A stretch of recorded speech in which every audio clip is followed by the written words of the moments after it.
السلام علیکم ورحمۃ اللہ۔ آپ لوگوں کا استقبال ہے اپنی یوٹیوب چینل اردو اکیڈمی میں۔ میں خیریت سے ہوں، امید ہے کہ آپ لوگ جہاں بھی ہوں گے خیریت و عافیت سے ہوں گے۔ آج ہم لوگ پڑھیں گے مطلع، حسن مطلع، قافیہ، ردیف، مقطع۔ جواب: مطلع غزل کے پہلے شعر کو مطلع کہتے ہیں۔ مطلع غزل کے پہلے شعر کو مطلع کہتے ہیں، جس کے دونوں مصرعے ردیف اور قافیہ میں یکسانیت رکھتے ہیں۔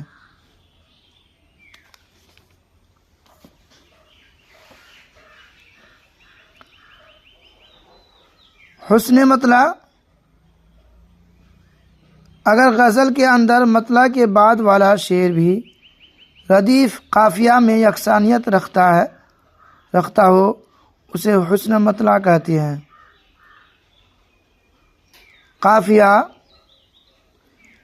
غزل کے مطلع کے دونوں مصرعے اور بقیہ اشعار کے ثانی مصرعے کے آخر میں جو الفاظ ردیف کے پہلے آپس میں ہم وزن ہو کر آتے ہیں اسے قافیہ کہتے ہیں۔ ردیف: غزل کے مطلع کے دونوں مصرعے اور بقیہ اشعار کے ثانی مصرعے کے آخر میں جو حروف مکرر آتے ہیں انہیں ردیف کہتے ہیں، جیسے بخش ہر کام کا دشوار آسان ہونا،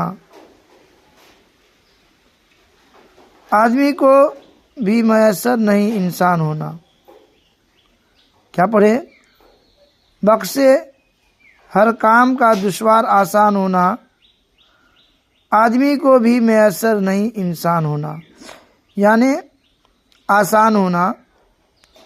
آسان یہ قافیہ ہے، آسان، اور ہونا ردیف ہے، یعنی انسان قافیہ ہے، ہونا ردیف ہے، یعنی آسان انسان۔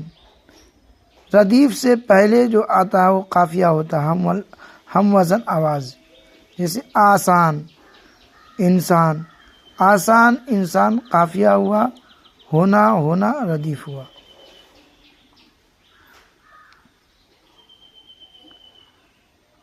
اس شعر میں آسان اور انسان قافیہ ہے جبکہ ہونا ردیف ہے۔ مقطع: غزل کے آخر شعر کو مقطع کہتے ہیں، جس میں شاعر اپنا تخلص بیان کرتا ہے، جیسے شعر کہتے ہیں: کسے بزم میں کھل جائے گا، شاد آیا نہ کہو حافظ شیراز آیا۔ شاد۔ مقطع غزل کے آخری شعر کو مقطع کہتے ہیں، جس میں شاعر حضرات تخلص استعمال کرتا ہے، تخلص بیان کرتا ہے، جیسے شاد کا لکھا ہوا شعر ہے اور شاد تخلص ہے۔ درجہ ذیل اصناف سخن کی تعریف کیجیے۔ غزل، مثنوی، قصیدہ، رباعی، قطعہ، مرثیہ۔